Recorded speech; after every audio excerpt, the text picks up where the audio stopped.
The Shunned House, by H.P. Lovecraft, a posthumous story of immense power, written by a master of weird fiction, a tale of a revolting horror in the cellar of an old house in New England.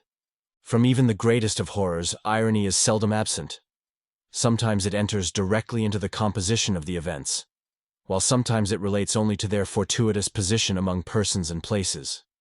The latter sort is splendidly exemplified by a case in the ancient city of Providence, where in the late 40s, Edgar Allan Poe used to sojourn often during his unsuccessful wooing of the gifted poetess, Mrs. Whitman. Poe generally stopped at the mansion house in Benefit Street, the renamed Golden Ball Inn, whose roof has sheltered Washington, Jefferson, and Lafayette. And his favorite walk led northward along the same street to Mrs. Whitman's home and the neighboring hillside churchyard of St. John's, whose hidden expanse of 18th-century gravestones had for him a peculiar fascination. Now the irony is this. In this walk, so many times repeated, the world's greatest master of the terrible and the bizarre was obliged to pass a particular house on the eastern side of the street, a dingy, antiquated structure perched on the abruptly rising side hill, with a great unkempt yard dating from a time when the region was partly open country.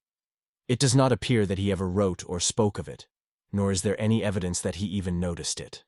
And yet that house, to the two persons in possession of certain information, equals or outranks in horror the wildest fantasy of the genius who so often passed it unknowingly, and stands starkly leering as a symbol of all that is unutterably hideous. The house was, and for that matter still is, of a kind to attract the attention of the curious.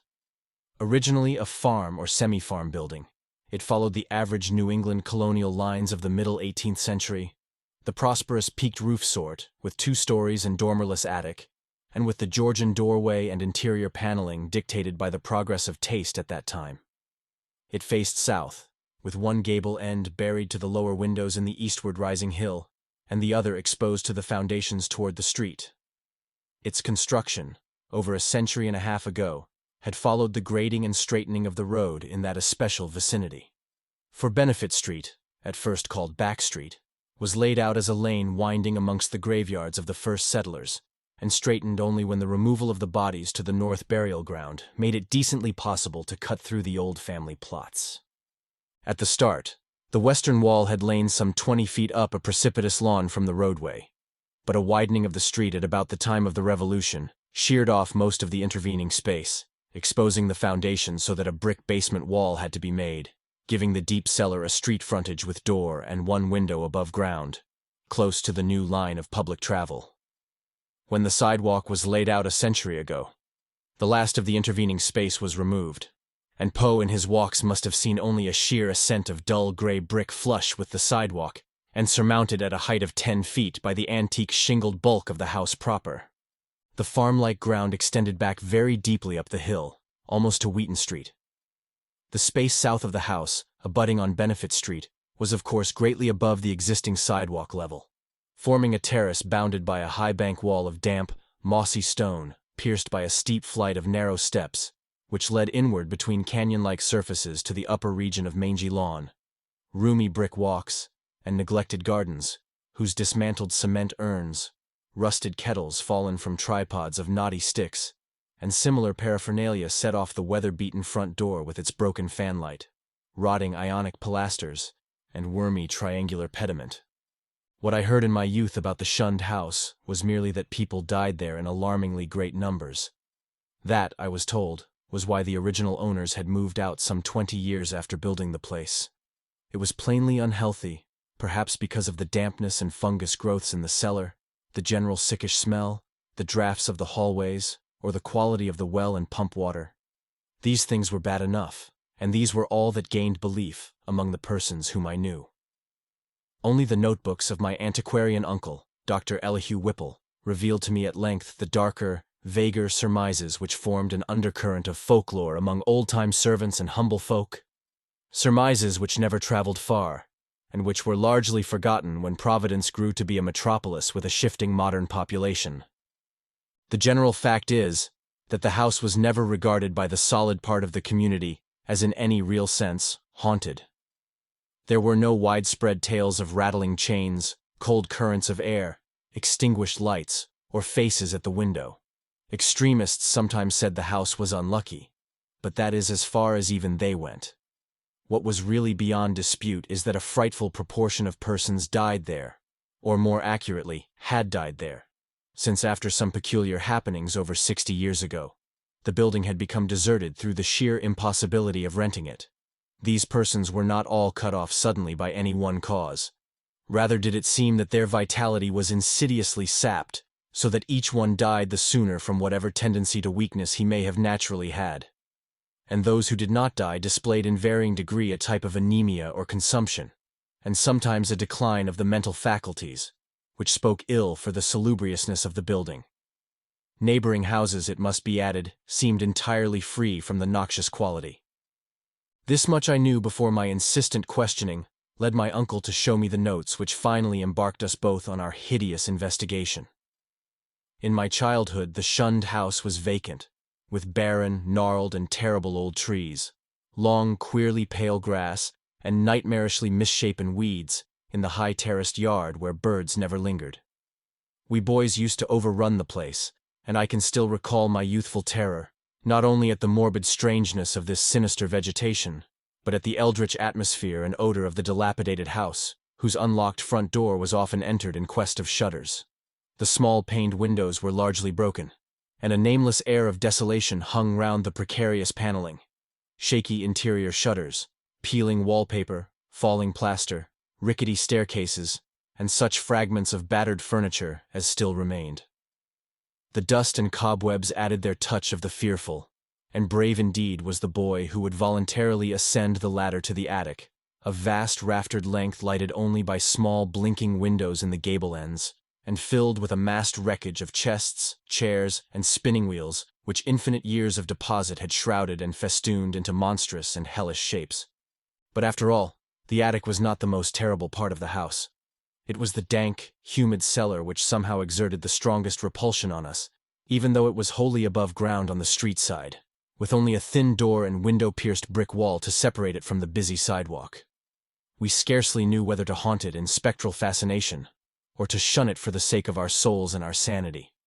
For one thing, the bad odor of the house was strongest there, and for another thing, we did not like the white fungus growths which occasionally sprang up in rainy summer weather from the hard earth floor. Those fungi, grotesquely like the vegetation in the yard outside, were truly horrible in their outlines. Detestable parodies of toadstools and Indian pipes, whose like we had never seen in any other situation. They rotted quickly, and at one stage became slightly phosphorescent, so that nocturnal passers-by sometimes spoke of witch fires glowing behind the broken panes of the fetor-spreading windows. We never, even in our wildest Halloween moods, visited this cellar by night, but in some of our daytime visits could detect the phosphorescence, especially when the day was dark and wet. There was also a subtler thing we often thought we detected. A very strange thing which was, however, merely suggestive at most. I refer to a sort of cloudy whitish pattern on the dirt floor. A vague, shifting deposit of mold or niter which we sometimes thought we could trace amidst the sparse fungus growths near the huge fireplace of the basement kitchen. Once in a while it struck us that this patch bore an uncanny resemblance to a doubled-up human figure, though generally no such kinship existed, and often there was no whitish deposit whatever. On a certain rainy afternoon when this illusion seemed phenomenally strong, and when in addition, I had fancied I glimpsed a kind of thin, yellowish shimmering exhalation rising from the nitrous pattern toward the yawning fireplace, I spoke to my uncle about the matter. He smiled at this odd conceit, but it seemed that his smile was tinged with reminiscence. Later, I heard that a similar notion entered into some of the wild ancient tales of the common folk, a notion likewise alluding to ghoulish, wolfish shapes taken by smoke from the great chimney, and queer contours assumed by certain of the sinuous tree roots that thrust their way into the cellar through the loose foundation stones. Part 2. Not till my adult years did my uncle set before me the notes and data which he had collected concerning the Shunned house.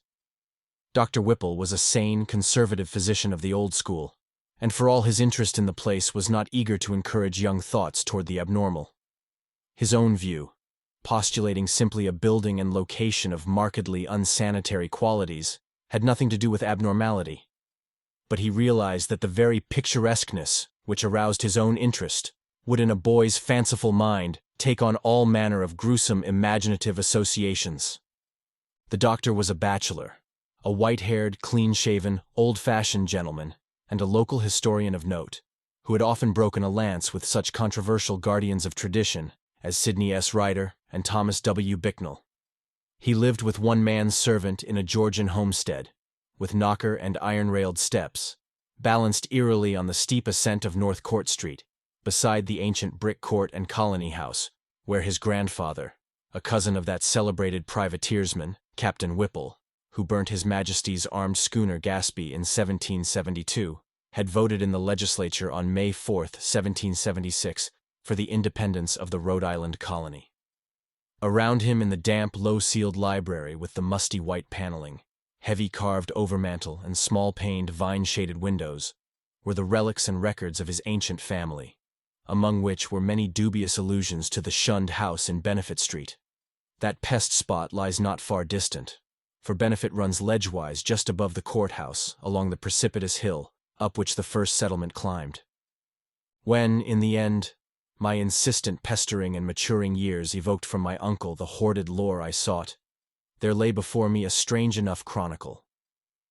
Long-winded, statistical, and drearily genealogical as some of the matter was, there ran through it a continuous thread of brooding, tenacious horror and preternatural malevolence, which impressed me even more than it had impressed the good doctor. Separate events fitted together uncannily, and seemingly irrelevant details held mines of hideous possibilities. A new and burning curiosity grew in me, compared to which my boyish curiosity was feeble and inchoate. The first revelation led to an exhaustive research, and finally to that shuddering quest which proved so disastrous to myself and mine. For at the last my uncle insisted on joining the search I had commenced, and after a certain night in that house he did not come away with me. I am lonely without that gentle soul whose long years were filled only with honor, virtue, good taste, benevolence, and learning. I have reared a marble urn to his memory in St. John's churchyard, the place that Poe loved, the hidden grove of giant willows on the hill, where tombs and headstones huddle quietly between the hoary bulk of the church and the houses and bank walls of Benefit Street. The history of the house, opening amidst a maze of dates, revealed no trace of the sinister either about its construction or about the prosperous and honorable family who built it. Yet from the first, a taint of calamity, soon increased to boding significance, was apparent. My uncle's carefully compiled record began with the building of the structure in 1763, and followed the theme with an unusual amount of detail. The Shunned house, it seems, was first inhabited by William Harris and his wife Roby Dexter, with their children, Elkanah, born in 1755, Abigail, born in 1757, William Jr., born in 1759, and Ruth, born in 1761. Harris was a substantial merchant and seaman in the West India trade, connected with the firm of Obadiah Brown and his nephews. After Brown's death in 1761, the new firm of Nicholas Brown and Company made him master of the brig Prudence, Providence-built, of 120 tons, thus enabling him to erect the new homestead he had desired ever since his marriage. The site he had chosen, a recently straightened part of the new and fashionable back street, which ran along the side of the hill above crowded Cheapside, was all that could be wished, and the building did justice to the location. It was the best that moderate means could afford, and Harris hastened to move in before the birth of a fifth child which the family expected. That child, a boy, came in December, but was stillborn, nor was any child to be born alive in that house for a century and a half. The next April, sickness occurred among the children, and Abigail and Ruth died before the month was over. Dr. Job Ives diagnosed the trouble as some infantile fever, though others declared it was more of a mere wasting away or decline. It seemed, in any event, to be contagious, for Hannah Bowen, one of the two servants, died of it in the following June. Eli Lydiason, the other servant, constantly complained of weakness, and would have returned to his father's farm in Rehoboth but for a sudden attachment from Mehitabel Pierce, who was hired to succeed Hannah. He died the next year, a sad year indeed, since it marked the death of William Harris himself, enfeebled as he was by the climate of Martinique, where his occupation had kept him for considerable periods during the preceding decade. The widowed Roby Harris never recovered from the shock of her husband's death, and the passing of her firstborn Elkanah 2 years later was the final blow to her reason. In 1768, she fell victim to a mild form of insanity and was thereafter confined to the upper part of the house, her elder maiden sister, Mercy Dexter, having moved in to take charge of the family. Mercy was a plain, raw-boned woman of great strength, but her health visibly declined from the time of her advent. She was greatly devoted to her unfortunate sister, and had an especial affection for her only surviving nephew William, who from a sturdy infant had become a sickly, spindling lad. In this year the servant Mehitabel died, and the other servant, Preserve Smith, left without coherent explanation, or at least with only some wild tales and a complaint that he disliked the smell of the place. For a time, Mercy could secure no more help, since the 7 deaths and case of madness, all occurring within 5 years' space, had begun to set in motion the body of fireside rumor which later became so bizarre. Ultimately, however, she obtained new servants from out of town. Anne White, a morose woman from that part of North Kingstown, now set off as the township of Exeter, and a capable Boston man named Zenas Lowe.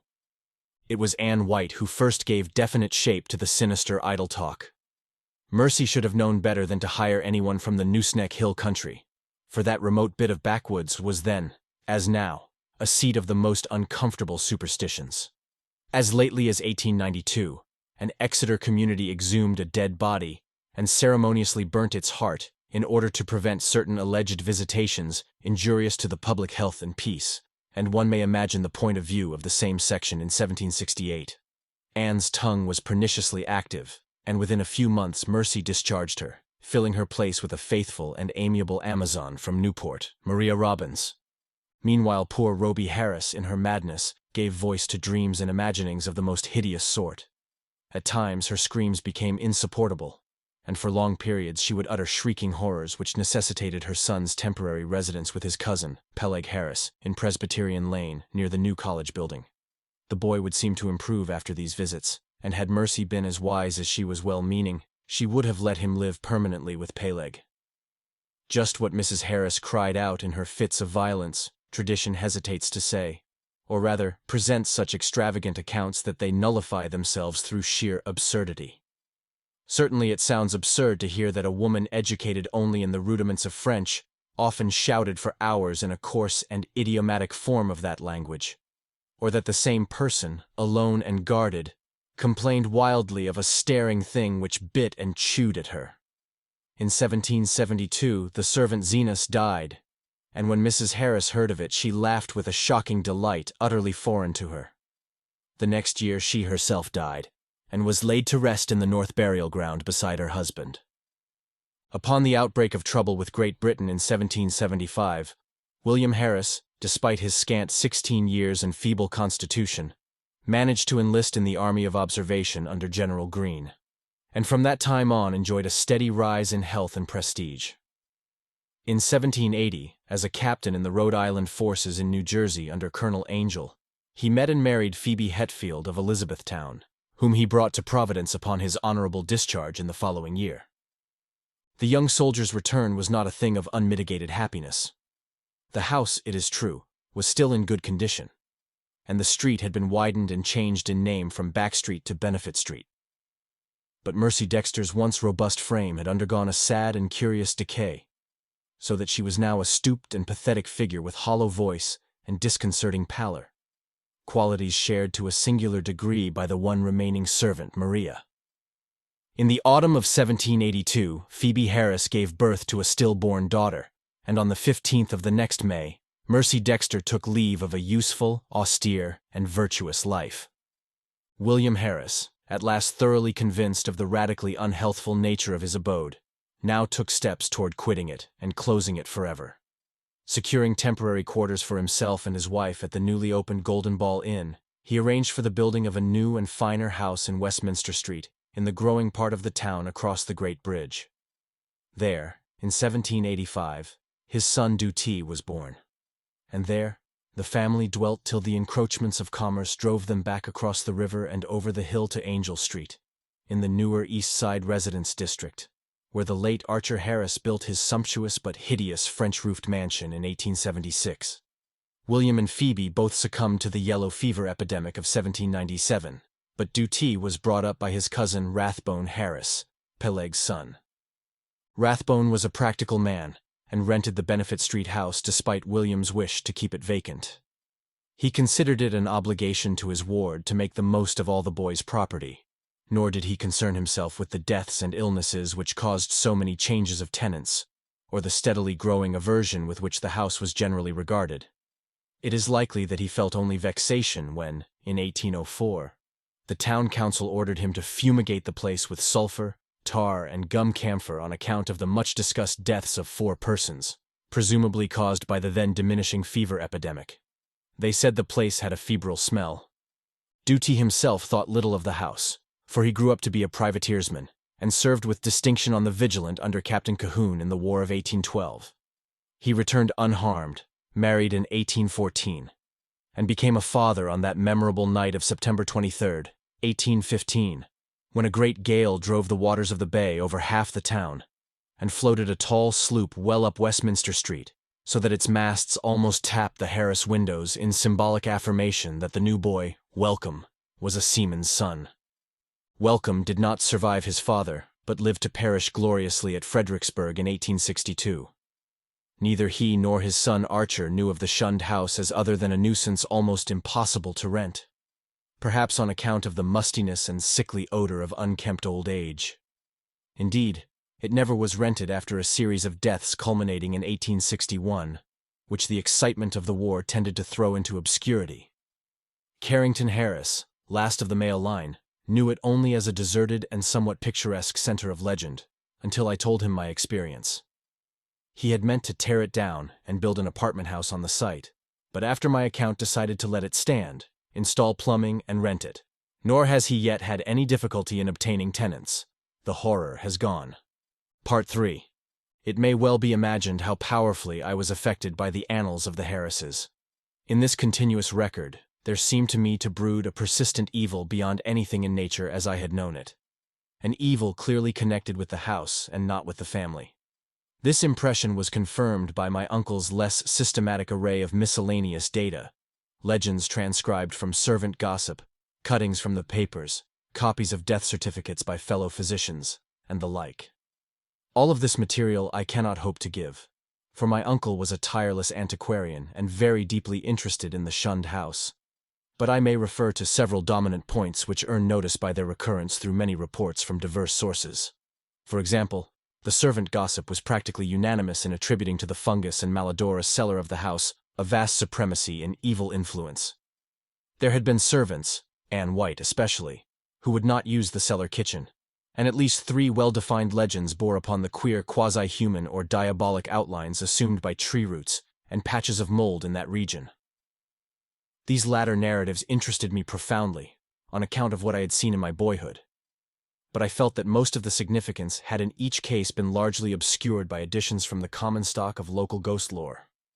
Anne White, with her Exeter superstition, had promulgated the most extravagant and at the same time most consistent tale, alleging that there must lie buried beneath the house one of those vampires, the dead who retain their bodily form and live on the blood or breath of the living, whose hideous legions send their preying shapes or spirits abroad by night. To destroy a vampire one must, the grandmothers say, exhume it and burn its heart, or at least drive a stake through that organ. And Anne's dogged insistence on a search under the cellar had been prominent in bringing about her discharge. Her tales, however, commanded a wide audience, and were the more readily accepted because the house indeed stood on land once used for burial purposes. To me, their interest depended less on this circumstance than on the peculiarly appropriate way in which they dovetailed with certain other things. The complaint of the departing servant Preserved Smith, who had preceded Anne and never heard of her, that something sucked his breath at night. The death certificates of the fever victims of 1804, issued by Dr. Chad Hopkins, and showing the 4 deceased persons all unaccountably lacking in blood. And the obscure passages of poor Rhoby Harris's ravings, where she complained of the sharp teeth of a glassy-eyed, half-visible presence. Free from unwarranted superstition though I am, these things produced in me an odd sensation, which was intensified by a pair of widely separated newspaper cuttings relating to deaths in the Shunned house. One from the Providence Gazette and Country Journal of April 12, 1815, and the other from the Daily Transcript and Chronicle of October 27, 1845, each of which detailed an appallingly grisly circumstance whose duplication was remarkable. It seems that in both instances the dying person, in 1815, a gentle old lady named Stafford, and in 1845 a schoolteacher of middle age named Eleazar Durfee, became transfigured in a horrible way, glaring glassily and attempting to bite the throat of the attending physician. Even more puzzling, though, was the final case which put an end to the renting of the house. A series of anemia deaths, preceded by progressive madnesses, wherein the patient would craftily attempt the lives of his relatives by incisions in the neck or wrist. This was in 1860 and 1861, when my uncle had just begun his medical practice, and before leaving for the front, he heard much of it from his elder professional colleagues. The really inexplicable thing was the way in which the victims, ignorant people, for the ill-smelling and widely shunned house could now be rented to no others, would babble maledictions in French, a language they could not possibly have studied to any extent. It made one think of poor Roby Harris nearly a century before, and so moved my uncle that he commenced collecting historical data on the house after listening, sometime subsequent to his return from the war, to the first-hand account of Doctors Chase and Whitmarsh. Indeed, I could see that my uncle had thought deeply on the subject, and that he was glad of my own interest, an open-minded and sympathetic interest which enabled him to discuss with me matters at which others would merely have laughed. His fancy had not gone so far as mine, but he felt that the place was rare in its imaginative potentialities, and worthy of note as an inspiration in the field of the grotesque and macabre. For my part, I was disposed to take the whole subject with profound seriousness, and began at once not only to review the evidence, but to accumulate as much more as I could. I talked with the elderly Archer Harris, then owner of the house, many times before his death in 1916, and obtained from him and his still surviving maiden sister Alice an authentic corroboration of all the family data my uncle had collected. When, however, I asked them what connection with France or its language the house could have, they confessed themselves as frankly baffled and ignorant as I. Archer knew nothing, and all that Miss Harris could say was that an old illusion her grandfather, Duty Harris, had heard of might have shed a little light. The old seaman, who had survived his son Welcome's death in battle by 2 years, had not himself known the legend, but recalled that his earliest nurse, the ancient Maria Robbins, seemed darkly aware of something that might have lent a weird significance to the French raving of Roby Harris, which she had so often heard during the last days of that hapless woman. Maria had been at the Shunned house from 1769 till the removal of the family in 1783, and had seen Mercy Dexter die. Once she hinted to the child Duty of a somewhat peculiar circumstance in Mercy's last moments, but he had soon forgotten all about it, save that it was something peculiar. The granddaughter, moreover, recalled even this much with difficulty. She and her brother were not so much interested in the house as was Archer's son Carrington, the present owner, with whom I talked after my experience. Having exhausted the Harris family of all the information it could furnish, I turned my attention to early town records and deeds with a zeal more penetrating than that which my uncle had occasionally shown in the same work. What I wished was a comprehensive history of the site from its very settlement in 1636, or even before, if any Narragansett Indian legend could be unearthed to supply the data. I found, at the start, that the land had been part of the long strip of home lot granted originally to John Throckmorton, one of many similar strips beginning at the town street beside the river and extending up over the hill to a line roughly corresponding with the modern Hope Street. The Throckmorton lot had later, of course, been much subdivided, and I became very assiduous in tracing that section through which Back or Benefit Street was later run. It had, as rumor indeed said, been the Throckmorton graveyard, but as I examined the records more carefully, I found that the graves had all been transferred at an early date to the North Burial Ground on the Pawtucket West Road. Then suddenly I came, by a rare piece of chance, since it was not in the main body of records and might easily have been missed, upon something which aroused my keenest eagerness, fitting in, as it did with several of the queerest phases of the affair. It was the record of a lease, in 1697, of a small tract of ground to an Etienne Roulet and wife. At last, the French element had appeared. That, and another deeper element of horror which the name conjured up from the darkest recesses of my weird and heterogeneous reading. And I feverishly studied the platting of the locality as it had been before the cutting through and partial straightening of Back Street between 1747 and 1758. I found what I had half expected, that where the Shunned house now stood, the Roulets had laid out their graveyard behind a one-story and attic cottage, and that no record of any transfer of graves existed. The document indeed ended in much confusion, and I was forced to ransack both the Rhode Island Historical Society and Shepley Library before I could find a local door which the name of Etienne Roulet would unlock. In the end, I did find something of such vague but monstrous import that I set about at once to examine the cellar of the Shunned house itself with a new and excited minuteness. The Roulets, it seemed, had come in 1696 from East Greenwich, down the west shore of Narragansett Bay. They were Huguenots from Cod, and had encountered much opposition before the Providence selectmen allowed them to settle in the town. Unpopularity had dogged them in East Greenwich, whither they had come in 1686, after the revocation of the Edict of Nantes, and rumor said that the cause of dislike extended beyond mere racial and national prejudice, or the land disputes which involved other French settlers with the English in rivalries which not even Governor Andros could quell. But their ardent Protestantism, too ardent, some whispered, and their evident distress when virtually driven from the village down the bay, had moved the sympathy of the town fathers. Here the strangers had been granted a haven, and the swarthy Etienne Roulet, less apt at agriculture than at reading queer books and drawing queer diagrams, was given a clerical post in the warehouse at Pardon Tillinghast's wharf, far south in Town Street. There had, however, been a riot of some sort later on, perhaps 40 years later, after old Roulet's death, and no one seemed to hear of the family after that. For a century and more, it appeared, the Roulets had been well remembered and frequently discussed as vivid incidents in the quiet life of a New England seaport.